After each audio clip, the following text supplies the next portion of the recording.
When you're born and raised on a Caribbean island, you grow up with a kaleidoscope of culture all around you. And it shows proudly in our popular music. Whether it's steel pan, calypso, reggae, hip-hop, soca, chutney or rap. So it's an infectious island pop sound that's a representation of that mix. Artist Kees Dieffenthaller shares his insights on this musical movement. Island pop. Island pop is island vibes, island rhythms, island music with popular music. Popular music being, it could be rock, it could be R&B, it could be house, dubstep, anything. It's really about combining two worlds. So it's like, to the world at large, it's something familiar. There's something familiar about it. Melody-wise, there's something familiar about the approach. Maybe what you're singing about. But then it's distinctly island as well. The backbeat is something, you know, you would hear that either a soca beat, that calypso beat, or even reggae or dancehall. So it's that finish, you know. To me, it's a bridge. That's what island pop is. I don't think it's a new form. I think it's been experimented with. I think it's just to pay attention to it and now make it into something solid, you know. I feel very excited about that because it's something that I think I was born to do.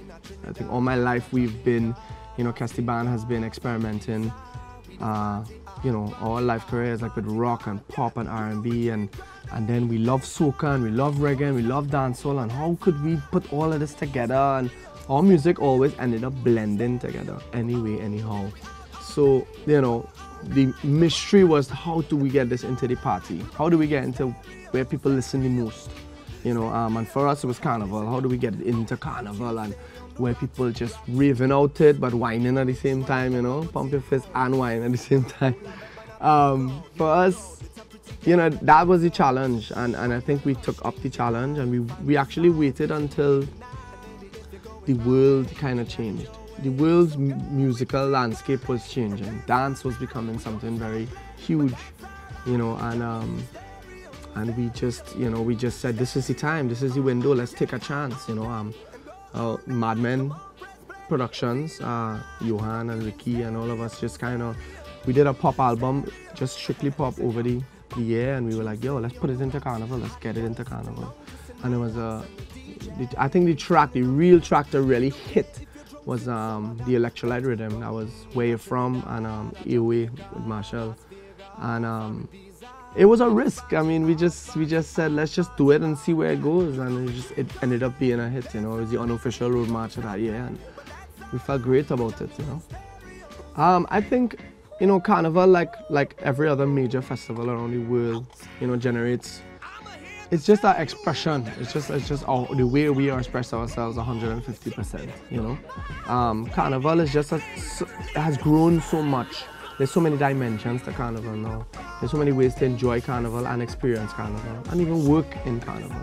So I think I think right now the benefits are limitless in a lot of ways. Depends on how we look at it as well.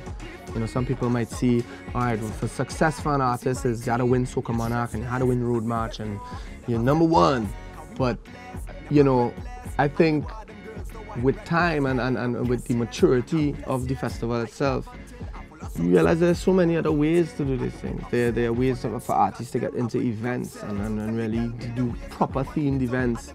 Geared at, yes, keeping the culture, but expanding it as well too, and opening it to a wider audience. Well, I think for us, we were always the different kind of band. We were always a little strange to people because we experiment a lot. We still experiment quite a bit. But I think now it's working for us. It works for us in a sense of it gives us that edge and that difference. You know, a lot of people come to Carnival every year. New people, new faces from never seen Carnival. Some people never even heard soca and they come into Carnival because they heard it's just a great party. I like to see us open out ourselves and allow ourselves to express even more. I think we have such a a limitless vault of creativity. I think we walk and dance music. We talk, how I talk, I mean, we talk and sing. So every time we talk and sing song, we talk songs. Like we literally have it in our bones and blood and flesh, you know. And I think we need to recognize what we have and our gifts, and we need to celebrate it. Even though, yes, you see us on the road and you see us do all these things, I think there's just a lot more to be unlocked about who we are. There's a lot of subcultures other than the soca and the carnival. There's, you know, there's a whole heap of music, and it doesn't even go with music as well. There's art, and there's this next generation that's coming up. There's almost like a renaissance happening, I think, with film. You know, you're talking about animation, you're talking about, you know, design, you know, are you talking about fashion, you know, everything. I mean, just everybody's, I think we just need to celebrate who we are a lot more and project ourselves to the world, and just like think on a global perspective, but yet remain true to your roots, you know, because we have what it takes.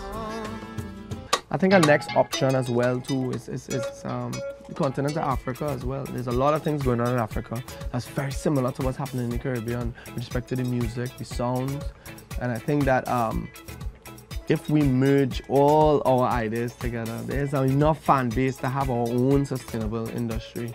There are Caribbean people right around the world too as well. We live in major cities, we're all over the place. We need to mobilize everybody and really bring people together.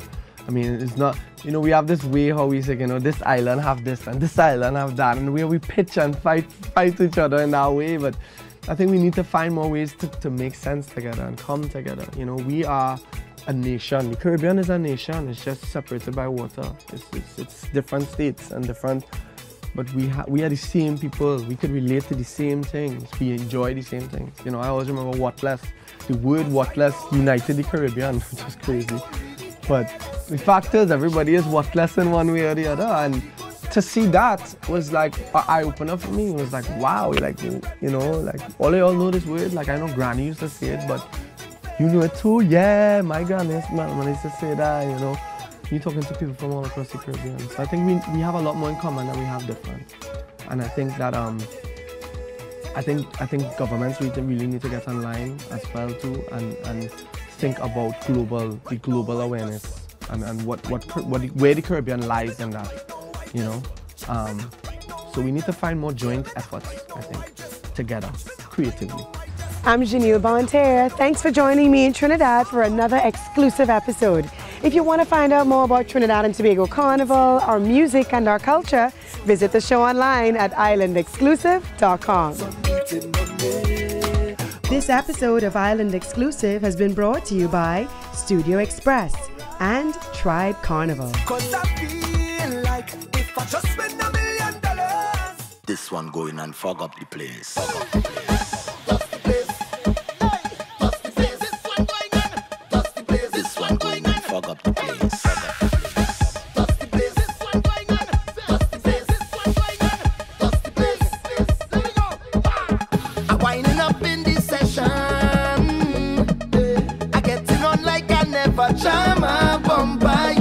But I ain't deep concentration.